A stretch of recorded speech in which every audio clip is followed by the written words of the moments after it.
wabarakatuh. Waalaikumsalam. Innal hamdalillah, salatan wa salaman ala Rasulillah. Asyhadu an la ilaha illallah wahdahu la syarikalah wa asyhadu anna Muhammadan abduhu wa rasuluhu la nabiyya ba'dah. Allahumma shalli ala sayyidina Muhammad wa ala alihi wa ashabihi wa mawalah, amma ba'du. Ibu dan bapak pengurus dan jamaah Masjid Al-Hikmah rahimakumullah, mudah-mudahan seluruhnya senantiasa dimuliakan Allah Subhanahu wa taala, amin ya rabbal alamin.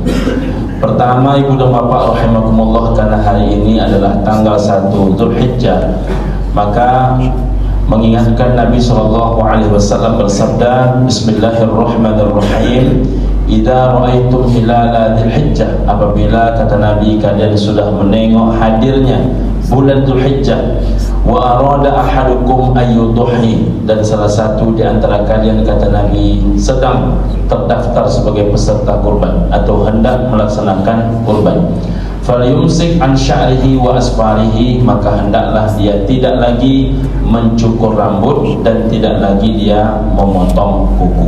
Jadi ibu dan bapak rahimakumullah yang sudah terdaftar sebagai peserta kurban sedari hari ini tanggal 1 Dzulhijjah, maka dua ini sunnah kepada seluruh peserta kurban. Falyumsik an sya'rih, tidak lagi dia mencukur rambut. Rambut yang mana? Segala macam rambut. Wa asfarih, dan tidak lagi dia memotong kuku. Kuku yang mana? Segala macam kuku. Jadi terhitung mulai hari ini sampai dengan pada proses penyembelihan hewan kurban.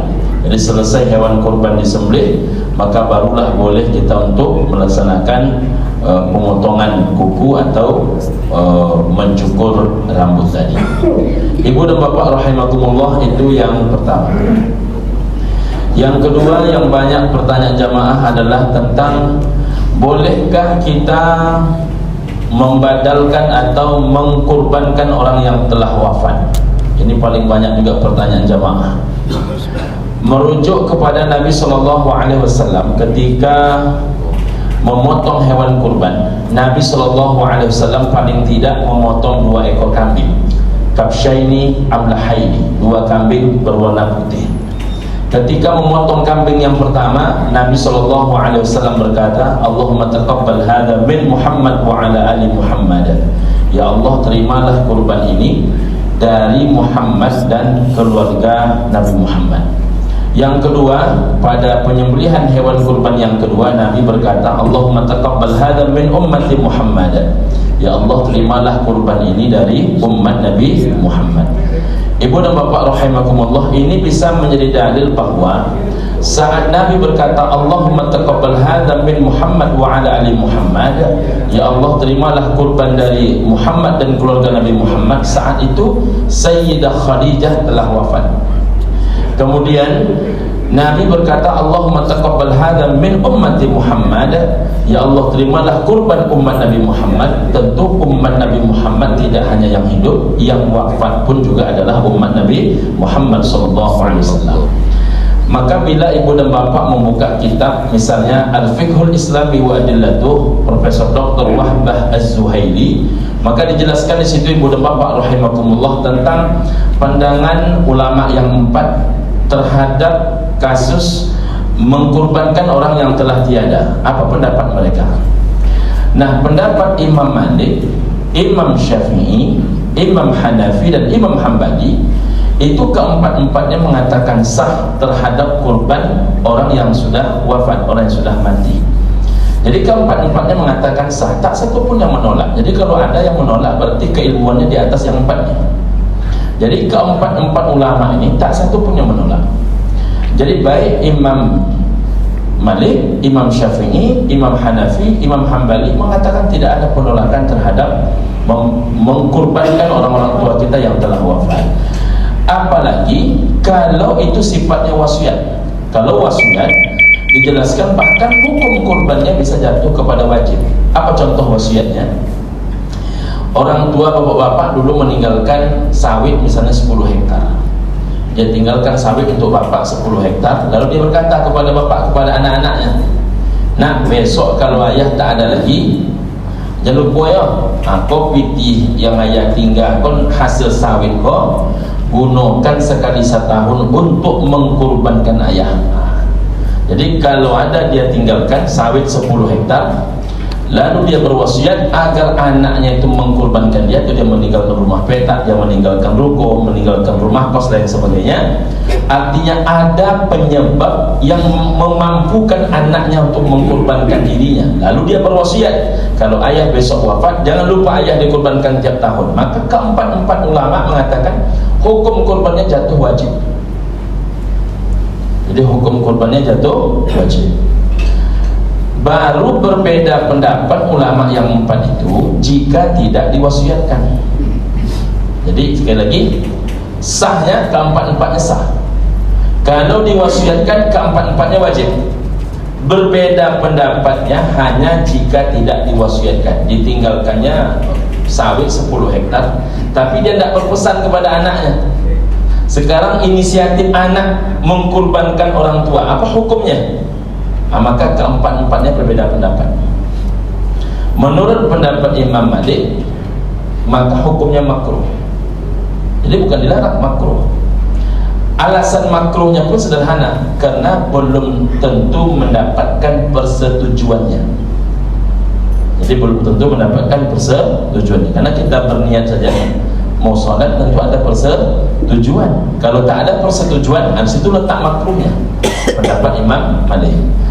Sedangkan Imam Syafi'i mengatakan bahwa jika tidak ada wasiat, maka lebih baik, lebih afdal anaknya yang berkurban.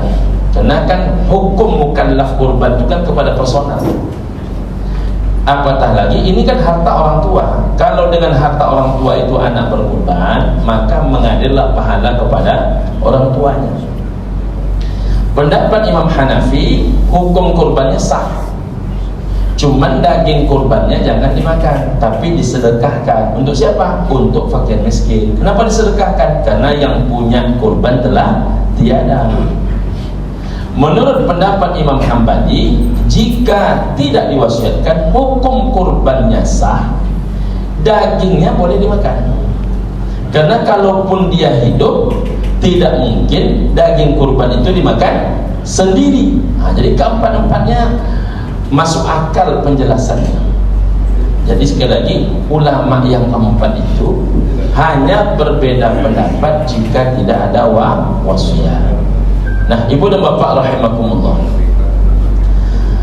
Kemudian yang ketiga,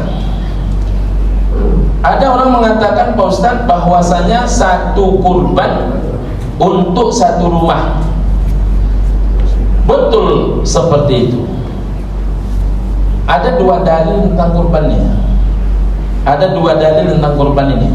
Satu, bahwasanya Nabi berkata, bila seorang laki-laki keluar dari rumahnya membawa seekor hewan kurbannya, maka itu kurban dirinya dan kurban seisi rumahnya. Itu dalil. Dalil yang kedua, Nabi sendiri berkurbannya dua. Artinya apa? Nabi membolehkan umat berkurban satu, tapi justru berbenturan dengan kebiasaan Nabi sendiri yang kurbannya dua. Siapa yang menjelaskan ini? Ulama. Jadi kalau ada orang hari ini berkata, kami langsung ke Nabi.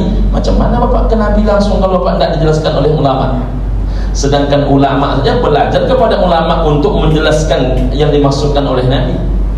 Nah, ibu dan bapak rahimakumullah, jadi tak mungkin kaji itu langsung ke Nabi. Maka diuraikan oleh para ulama, yang mana maksudnya satu kurban melingkupi seisi rumah. Maka dijelaskan juga oleh salah satunya Imam Syafi'i. Imam Syafi'i berpendapat bahwa bila dalam satu rumah itu yang mencari nafkah hanya satu orang, jadi bila mencari nafkahnya hanya satu orang, maka kurban si bapak, kurban si suami, kurban si ayah yang mencari nafkah itu sudah menanggalkan kurban seisi rumah. Tapi bila dalam satu rumah itu yang mencari nafkah lebih satu orang, dan satu orang itu adalah satu orang yang punya kemampuan, contoh suaminya kabak kesra, istrinya ini kepala penyidik, ya kan, anak tiga, satu polisi, satu hakim, satu lagi dokter, maka setiap yang punya profesi pekerjaan itu mesti berkorban, karena dia sudah mampu secara personal. Maka ada namanya sunnah kifayah, ada namanya dalam istilah fikih itu sunnah ainiyah. Ada sunnah itu kifayah, sunnah bersamaan, satu kurban untuk semua. Ada pula yang sifatnya sunnah ainiyah, sifatnya personal, karena semuanya punya kemampuan untuk berkurban. Maka Nabi itu pernah berkurban 100 ekor onta. Karena orang jarang mengkaji ini, yang dikaji selalu sibuk dengan kaji 1 ekor kurban, maka selepaslah seisi rumah. Mengapa itu dia Pak kaji? Dan 100 ekor onta itu kenapa tidak dikaji? Jadi menengok sunnah itu tak mau macam tu. Tengok sunnah itu, tengok yang paling longgar, tengok yang paling ketat, maka kita bisa adil mengambil sebuah kesimpulan. Nah, ibu dan bapak rahimakumullah, Nabi pernah membolehkan setiap satu kurban melepaskan satu rumah. Nabi berkurban paling tidak 2 kambing, kabsyaini amlahaini, dan Nabi pun pernah berkurban 100 ekor onta. Apa maknanya itu? Kurban itu tergantung kemauan dan kemampuan. Bukan kemampuan dan kemauan, tapi kemauan dan kemampuan. Dulu kemauan daripada kemampuan, bukan dulu kemampuan daripada kemauan. Karena banyak orang mampu tapi tak mau, hilang mampunya karena ketidakmauannya. Tapi kalau orang mau, maka muncul mampu dia. Di mana ada kemauan, maka disitulah ada jalan. Ibu dan bapak rahimakumullah, terakhir, hak peserta kurban. Hak peserta kurban itu tidak boleh melebihi sepertiga. Itu pun sepertiga itu dia yang mencari kurbannya, dia yang menyelenggarakannya, dia yang membaginya. Tidak boleh lebih sepertiga. Jadi maksimal haknya hanya sepertiga. Saya agak takut dengan kebiasaan di kampung halaman kita ini berbagi-bagi kupon. Sebagai peserta dapat kupon 1, sebagai panitia dapat kupon 1, sebagai warga dapat kupon 1. Dia peserta dapat daging 3 kilo, dia panitia dapat daging 1,5 kilo, dia warga dapat pula daging kemudian 1 kilo. 3,5 tambah 1,5 sudah 5, tambah lagi 1, 6 kilo itu sudah melebihi, tak halal dia makan. Maka hati-hati dengan kupon-kupon yang diterima itu. Kini kan orang kan asal bagi, tidak ada pendidikan kurbannya. Tiba-tiba dia main bagi, dia awak dapat banyak, orang condong kepada nan lancak cik, condong kepada nan banyak cik. Yang penting awak banyak. Maka jangan heran ada orang tak kurban tapi kaki kurban 4 dibawanya pulang, walaupun tak kurbannya, dan tak ada merasa dia membawa hak orang. Ini hati-hati betul, karena memperlakukan hak kurban sama dengan memperlakukan hak masjid, sama dengan memperlakukan hak anak yatim. Tidak hati-hati pada hak kurban, maka berarti mengambil hartanya Allah. Mengambil hartanya Allah ini lebih parah daripada mengambil harta manusia. Hati-hati betul. Saya berpesan bapak-bapak, terutama yang menjadi panitia kurban, yang menjadi peserta kurban, yang rasanya berlebih jangan diambil. Jadi hak maksimal bapak itu sebagai peserta kurban tak melebihi sepertiga. Sepertiga itu diambil dari bersih. Berapa bersihnya? Kalau bersihnya cuma 80, apalagi kalau cuma 60, kadang ketemunya cuma 60 kilo.